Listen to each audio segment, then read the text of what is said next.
بسم اللہ الرحمن الرحیم الحمد لله نحمده ونستعينه ونستغفره ونؤمن به ونتوكل عليه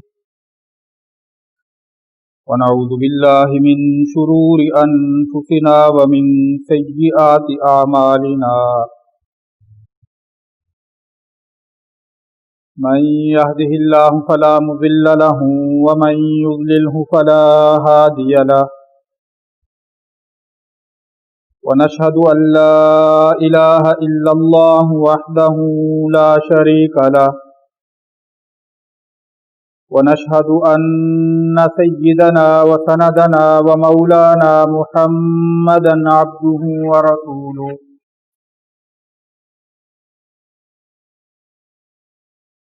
أما بعد فقد قال الله تبارك وتعالى في القرآن المجيد والفرقان الحميد أعوذ بالله من الشيطان الرجيم بسم الله الرحمن الرحيم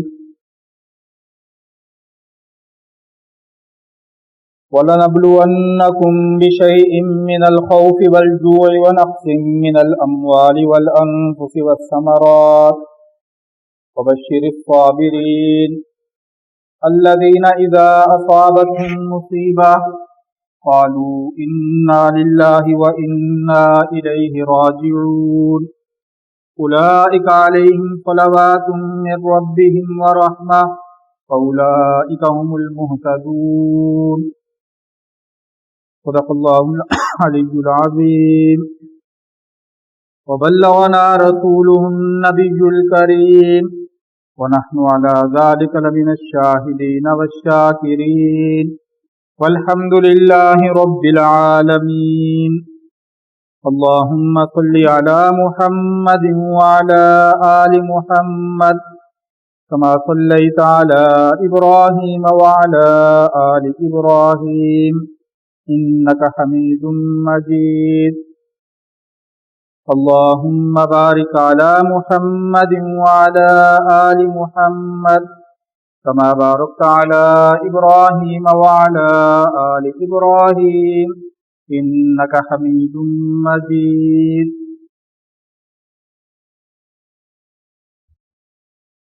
میرے معزز و محترم سامعین گرامی قدر، میں نے آپ حضرات کے سامنے قرآن مجید فرقان حمید کے دوسرے پارے کی چند آیات کریمہ تلاوت کی ہیں۔ آج کی اس نشست میں انہی مبارک آیات کی روشنی میں چند ضرور گزارشات عرض کروں گا۔ اللہ رب العزت سے دعا ہے کہ صحیح بات بیان کرنے کی توفیق عطا فرمائے اور پھر ہم سب کو سمجھ کر اخلاص کے ساتھ عمل کرنے کی بھی توفیق عطا فرمائے۔ ارشاد باری تعالی ہے وَلَنَبْلُوَنَّكُمْ بِشَيْءٍ مِّنَ الْخَوْفِ، اے ایمان والو ہم ضرور بالضرور تمہاری آزمائش کریں گے، ہم ضرور تمہیں امتحان اور ابتلاء میں مبتلا کریں گے۔ بِشَيْءٍ مِّنَ الْخَوْفِ، اور وہ امتحان اور ابتلاء جو ہے وہ خوف کی شکل اور صورت میں بھی ہو سکتی ہے کہ تمہیں خوف میں مبتلا کر دیں، تم پر خوف طاری کر دیں۔ والجوع، اور اللہ کی طرف سے آنے والی وہ ابتلاء اور آزمائش بھوک کی شکل میں بھی ہو سکتی ہے۔ ونقص من الاموال، اور اللہ کی طرف سے آنے والی وہ آزمائش مالی نقصان کی صورت میں بھی ہو سکتی ہے۔ والانفس، اور جانی نقصان کی صورت میں بھی ہو سکتی ہے۔ والثمرات، اور وہ امتحان اور ابتلاء پیداوار اور پھلوں کے نقصان کی صورت میں بھی ہو سکتا ہے۔ وبشر الصابرین، لیکن اطمینان رکھو کہ ان تمام حالات میں خوشخبری صرف ان لوگوں کے لیے ہے جو صبر سے کام لیں گے، جو صابر بن کر ان حالات سے گزاریں گے اپنے آپ کو،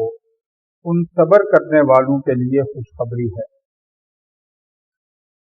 الذین اذا اصابتہم مصیبہ، یہ صابر لوگ کون ہوتے ہیں، ان کی علامت اور نشانی کیا ہے؟ فرمایا کہ یہ وہ لوگ ہیں جب انہیں کوئی مصیبت پہنچتی ہے، کوئی آزمائش اور امتحان اور ابتلا ان پر آتا ہے، تو وہ جزا فضا نہیں کرتے، حالات اپنے آپ سے باہر نہیں ہوتے، اپنے حواس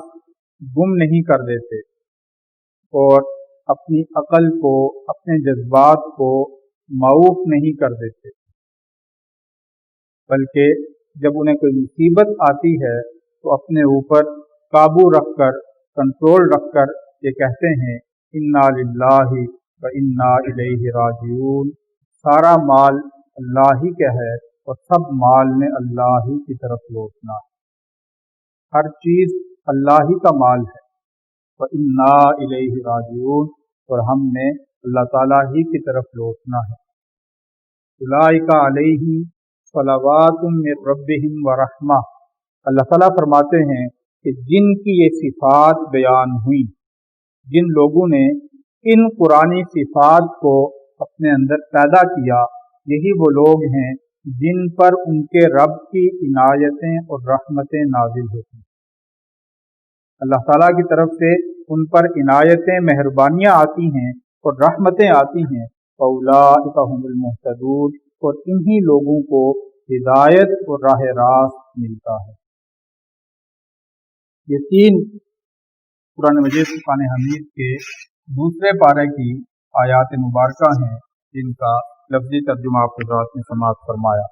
اس مضمون اور اس مفہوم کی اور بھی بہت ساری آیات قرآن مجید میں متعدد مقامات پر موجود ہیں، جن آیات میں اللہ تعالیٰ نے اسی طرح کا کہ اس سے ملتا جلتا مفہوم بیان فرمایا، مضمون بیان فرمایا۔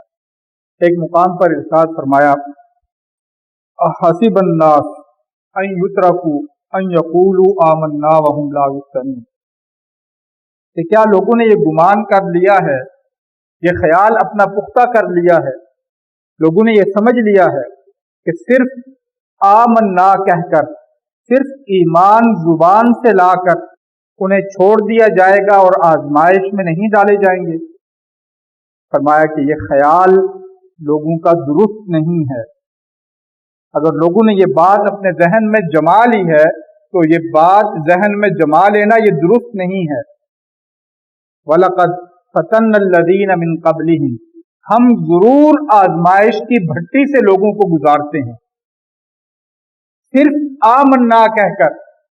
صرف زبان سے ایمان لا کر چھوڑتے نہیں ہیں، بلکہ لوگوں کو آزمائش کی بھٹی سے گزارتے ہیں، اور پہلے بھی جو لوگ ہیں انہیں بھی آزمائش کے ان حالات سے گزارا۔ فَلَيَعْلَمَنَّ اللَّهُ الَّذِينَ صَدَقُوا وَلَيَعْلَمَنَّ الْكَاذِبِينَ، اور اس آزمائش کے کڑے حالات سے گزارنے میں بہت ساری حکمتوں میں سے ایک حکمت یہ بھی ہوتی ہے کہ تاکہ کھوٹے اور کھرے کو الگ کر دیا جائے، سچے اور جھوٹے کو الگ کر دیا جائے، کہ کون پختگی کے ساتھ اس چیز پر قائم ہے اور کون پوری عزم اور ارادے کے ساتھ اس راستے پر چل رہا ہے، اور کون جو ہے وہ ڈواں ڈول ہے اور کمزوری کے ساتھ اور ناپختگی کے ساتھ اس راہ پر چل رہا ہے۔ تو ان دونوں میں فرق کرنے کے لیے، ان دونوں کو جدا جدا کرنے کے لیے اللہ تعالیٰ ان حالات سے لوگوں کو گزارا۔ دوسرے پارے میں فرمایا کہ ام حسبتم ان تدخلوا الجنہ ولما یأتکم مثل الذین خلوا من قبلکم، کیا تم نے یہ گمان کر لیا ہے کہ بڑی سہولت اور آسانی کے ساتھ جنت کو حاصل کر لو؟ جنت وہ تمہیں بڑی آسانی اور سہولت کے ساتھ مل جائے گی، کیا تم نے یہ سمجھ لیا ہے؟ فَلَمَّا يَأْتِكُمْ مَثَلُ الَّذِينَ خَلَوْا مِن قَبْلِكُمْ، اس وقت تک تمہیں جنت نہیں ملے گی جب تک انہی حالات سے تم بھی گزار نہ دیے جاؤ اور انہی حالات سے تمہیں بھی واسطہ نہ پڑے جن حالات سے لوگ پہلے گزارے گے۔ جن آزمائشوں سے لوگ پہلے گزارے گے ان آزمائشوں سے جب تک تم نہیں گزرو گے اس وقت تک جنت تمہیں نہیں ملے. وہ آزمائشیں کیا تھی؟ حضور اکرم صلی اللہ علیہ وسلم نے فرمایا کہ وہ جان کے لحاظ سے آزمائشیں تھیں کہ کچھ کو آگ کی بھٹیوں میں ڈالا گیا ایمان لانے کی وجہ سے، کچھ کے وجود کو آرے سے چیر دیا گیا ایمان لانے کی وجہ سے، کچھ اور طرح کی آزمائشوں اور امتحان میں مبتلا کیے گئے. فرمایا کہ یہ حالات ابھی تم پر نہیں آئے، پہلے لوگوں نے ایمان کے لیے اس طرح کے حالات سے گزرے، پھر بھی اپنی اس چیز پر قائم اور دائم رہے. یہ مختلف قرآن مجید فقہ حمید کے مقامات کی آیات کریمہ ہیں جن کا لفظی ترجمہ آپ حضرات نے سماعت فرمایا. حضور اکرم صلی اللہ علیہ وسلم نے ایک حدیث مبارکہ میں اس چیز کی مزید تشریح اور وضاحت فرمائی. قرآن مجید کی ان آیات کو مزید کھولا. قرآن مجید کا انداز یہ ہے کہ خود اللہ تعالی قرآن مجید کے ایک مقام کی آیات کو دوسرے مقام پر واضح فرما دیتے، تشریح فرما دیتے. اور یہ بھی ہے کہ بہت ساری آیات کی تشریح اور تفسیر حضور اکرم صلی اللہ علیہ وسلم بیان فرما دیتے. آپ نے فرمایا کہ مومن آدمی جو ہے، ایمان والا جو شخص ہے، اس کی زندگی کھیتی کی طرح ہوتی ہے. کھیتی کی جو شاخیں ہوتی ہیں، گندم کی جو شاخ ہے ہلکی پھلکی، ان شاخوں کی طرح، کھیتی کی طرح مومن آدمی کی زندگی ہوتی ہے کہ وہ ہوا سے کبھی دائیں جانب جھکتی ہے، کبھی بائیں جانب جھکتی ہے. فرمایا کہ مومن آدمی کی زندگی بھی ایسی ہوتی ہے کہ اس پر بھی زندگی میں حالات آتے رہتے ہیں، آزمائشیں آتی رہتی ہیں، اور وہ آزمائشیں اس کو کبھی ایک جانب جھکاتی ہیں اور کبھی دوسری جانب جھکاتی ہیں، لیکن رہتا پھر بھی وہ قائم ہے، رہتا پھر بھی وہ سیدھا ہے. تنگی کے حالات آئے تو تھوڑا سا ادھر جھکا، پھر وہ حالات ہوئے تو پھر سیدھا ہو، قائم اپنے آپ کو رکھتا ہے، لیکن بہرحال وہ حالات آ کر اس کو دائیں بائیں جھکاتے رہتے ہیں. تو فرمایا کہ منافق کی مثال صنوبر کی درخت کی طرح ہے کہ جتنی بھی تیز طوفان اور آندھی آئے وہ اس کو ہلاتا نہیں ہے، لیکن ایک ہی مرتبہ جڑ سے اس کو اکھاڑ دیتا ہے، جڑ سے اکھڑ جاتا ہے. فرمایا کہ یہ جو حالات ہوتے ہیں یہ حالات مومن آدمی پر آتے ہیں، منافق آدمی پر نہیں آتے. اس کی وجہ محدثین اور حدیث کی تشریح بیان کرنے والے اس کی وضاحت اور تشریح یوں کرتے ہیں. یہ اس لیے ہوتا ہے کہ مومن آدمی نے اپنی زندگی میں کچھ حدود اور قیود کا خود کو پابند کر رکھا ہوتا ہے. کچھ خاص طرح کی حدود ہوتی ہیں، کچھ خاص طرح کی قیودات اور بندشیں ہوتی ہیں جن بندشوں میں اس مومن آدمی نے خود کو بند کر رکھا ہوتا ہے، اور جس طرح کی بھی چیز آ جائے وہ ان بندشوں کو، ان قیود کو اور ان حدود کو عبور نہیں کرتا، آگے نہیں نکلتا. حلال حرام کے معاملے میں اس نے بندشیں قائم کی ہوتی ہیں،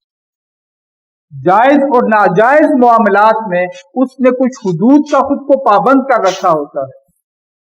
صحیح اور غلط راستے کے بارے میں، حق اور باطل کے معاملے میں اس نے اپنے آپ کو پابند کر رکھا ہوتا ہے.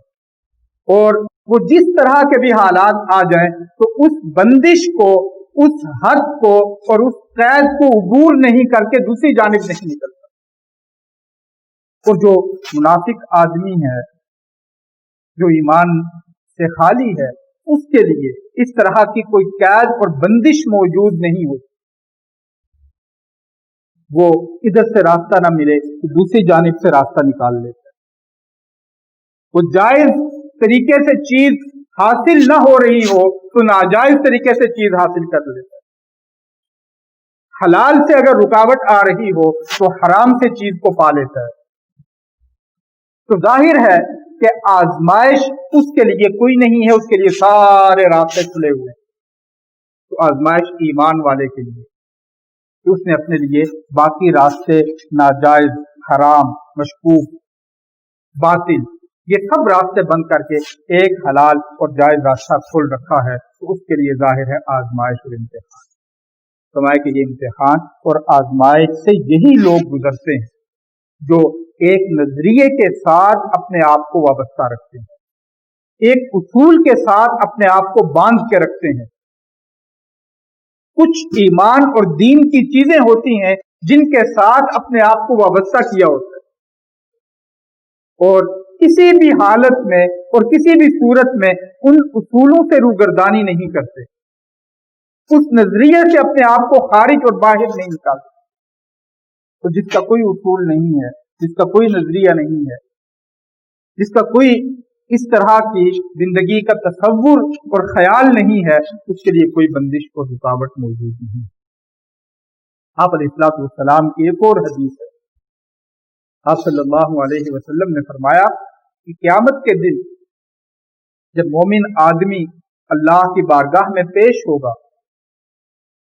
اللہ کی بارگاہ میں اس کو پیش کیا جائے گا، تو وہ دیکھے گا کہ دنیا میں جن لوگوں نے اپنے آپ کو ایک اصول اور نظریے کے ساتھ وابستہ کرنے کی وجہ سے تنگی اور مشکل حالات سے گزرے، انہیں آج قیامت کے دن کتنا بلند اعزاز اور مرتبہ مل رہا ہے۔ تو دنیا میں امن اور عافیت کے ساتھ زندگی بسر کرنے والا اللہ کی بارگاہ میں اس چیز کی خواہش کرے گا کہ کاش دنیا میں میرے وجود کو کینچی سے کاٹا گیا ہوتا، کاش دنیا میں مجھے بھی اس طرح کے تنگی کے اور پریشانی کے حالات سے گزارا گیا ہوتا، کاش کچھ مصیبتیں دنیا میں مجھ پر بھی آتی، کچھ پریشانیاں دنیا میں مجھ پر بھی آتی اور میں ان پر صبر کرتا، استقامت دکھاتا، اپنے آپ کو قائم رکھتا۔ آج اس کے بدلے جہاں پر مجھے بھی یہ بلند اعزاز اور مرتبے عطا ہو جائے، یہ مقام اور مرتبہ مجھے بھی مل جاتا ہے۔ ایک اور حدیث میں آپ علیہ الصلوۃ والسلام نے فرمایا، اس طرح کے حالات میں ان حالات سے گزرنے والوں کو اطمینان دلایا نبی علیہ الصلوۃ والسلام، تسلی دی، حوصلہ اور ہمت دی۔ فرمایا کہ اللہ تعالی نے کچھ بندوں کے لیے بہت بلند مقام طے کر رکھے ہوتے ہیں، بہت بلند مرتبے اور درجے طے کر رکھے ہوتے ہیں، اور اللہ نے اپنی تقدیر میں اس چیز کو طے کر رکھا ہوتا ہے کہ اس آدمی نے اس بلند مقام تک پہنچنا ہے، اس بلند درجے تک پہنچنا ہے، لیکن اپنے جسم اور وجود کے اعتبار سے انسان میں اتنی طاقت اور استطاعت نہیں ہوتی کہ عمل کر کے وہاں پہنچ سکے، عبادت اور ریاضت کر کے وہاں پہنچ سکے۔ طے کر رکھا ہوتا ہے اللہ نے، لیکن اس کا اختیار اور بس اور استطاعت اور زندگی کے اندر یہ چیز نہیں ہوتی کہ اپنے اس عبادت اور ریاضت اور جسمانی ریاضت کے ذریعے وہاں پر پہنچ سکے۔ تو اللہ تعالیٰ اس آدمی کو طرح طرح کے حالات میں مبتلا کر دیتے ہیں جو بظاہر پریشان کن ہوتے ہیں، تکلیف دہ ہوتے ہیں، آزمائش اور ابتلا والے ہوتے ہیں، امتحان والے ہوتے ہیں، لیکن اس کے اندر اللہ کی یہ حکمت کام کر رہی ہوتی ہے کہ اس پر صبر کر کے اللہ اس کو اس بلند مقام تک پہنچا دیتے ہیں جو اس کے لیے اللہ نے طے کیا ہوا ہوتا ہے۔ جس تک پہنچنا اپنی جسمانی ریاضت کے ذریعے اس کے لیے ممکن نہیں ہوتا، وہ صبر کے ذریعے ان حالات کے اندر سے جو گزر رہا ہے، ان حالات پر صبر کے ذریعے اس بلند مقام اور درجے تک اپنے آپ کو پہنچا دیتا ہے۔ جیسے آپ علیہ الصلوۃ والسلام نے فرمایا کہ جب تمہاری زندگیوں میں اس طرح کے حالات پیدا ہو جائیں، اس طرح کی چیزوں سے تمہیں واسطہ پڑنے لگے، امتحان اور آزمائشیں آنے لگے، تو اس میں حواس باختہ مت ہو جایا کرو، حدود سے تجاوز مت کیا کرو، اپنے آپے سے باہر مت ہو جایا کرو، اپنے عقل اپنے جذبات کو معاف مت ہونے دیا کرو۔ ممکن ہے اللہ نے تمہارے لیے اسی چیز کے اندر عروج اور ترقی رکھی ہے، اسی کے اندر اللہ نے تمہارے لیے بلند منزلیں اور بلند مرتبے رکھے ہیں، اور اسی سے گزرنے کی وجہ سے اللہ تمہیں کسی خاص مقام اور درجے تک پہنچانا چاہتا۔ ایک اور حدیث میں نبی صلی اللہ علیہ وسلم نے فرمایا کہ مومن آدمی جو ہوتا ہے وہ اپنے آپ کو کبھی بھی ذلیل نہیں کرتا، کبھی بھی ذلیل نہیں کرتا۔ صحابہ اکرام نے پوچھا کہ یا رسول اللہ اس سے کیا مراد ہے، خود کو ذلیل کرنے سے کیا مراد ہے؟ فرمایا کہ خود کو ذلیل کرنے سے مراد یہ ہے کہ آدمی جس امتحان اور آزمائش کو اٹھا نہ سکتا ہو اس کی خواہش کرے یا اس کو دعوت دے، جس امتحان کو اس میں اٹھانے کی طاقت نہیں ہے، جس امتحان کو اس میں برداشت کرنے کی سکت نہیں ہے، قوت اور طاقت نہیں ہے اور استطاعت نہیں ہے، اس کی خواہش کرنے لگے یا اس کو دعوت دینے لگے، اپنی جانب بلانے لگے کہ یہ امتحان مجھ پر آ جائے۔ فرمایا کہ یہ مطلب ہے خود کو ذلیل کرنے کا۔ فرمایا کہ مومن آدمی یہ ہوتا ہے کہ اللہ سے ہمیشہ عافیت مانگتا ہے، ہمیشہ اللہ سے اپنے لیے اطمینان مانگتا ہے، ہمیشہ اللہ سے اپنے لیے سکون مانگتا ہے، ہمیشہ اپنے آپ کو اس چیز کی دعا کرتا ہے کہ یا اللہ مجھے امن کے حالات میں رکھ، سکون کی حالت میں رکھ، دکھ اور تکلیف کی حالت سے یا اللہ مجھے محفوظ کرنا۔ میں کہ مومن آدمی یہ ہوتا ہے، لیکن جب اس پر یہ چیزیں آ جائیں بطور امتحان، ان چیزوں سے اس کا واسطہ پڑ جائے، ان حالات سے اس کا سامنا ہو جائے، تو پھر وہ روتا نہیں ہے بلکہ استقامت کے ساتھ ان چیزوں کا سامنا کرتا ہے، پھر اس وقت استقامت دکھاتا ہے، قائم رہتا ہے، پھر ان چیزوں کا سامنا کرتے ہوئے، ان چیزوں کا سامنا کرتے ہوئے دوسری جانب نہیں نکلتا، عافیت مانگتا ہے، لیکن اگر یہ حالات اس کی زندگی میں آ جائیں تو حالات کے آنے کے بعد بھی وہ استقامت دکھا کر اس اصول اور نظریے پر پھر بھی قائم رہے۔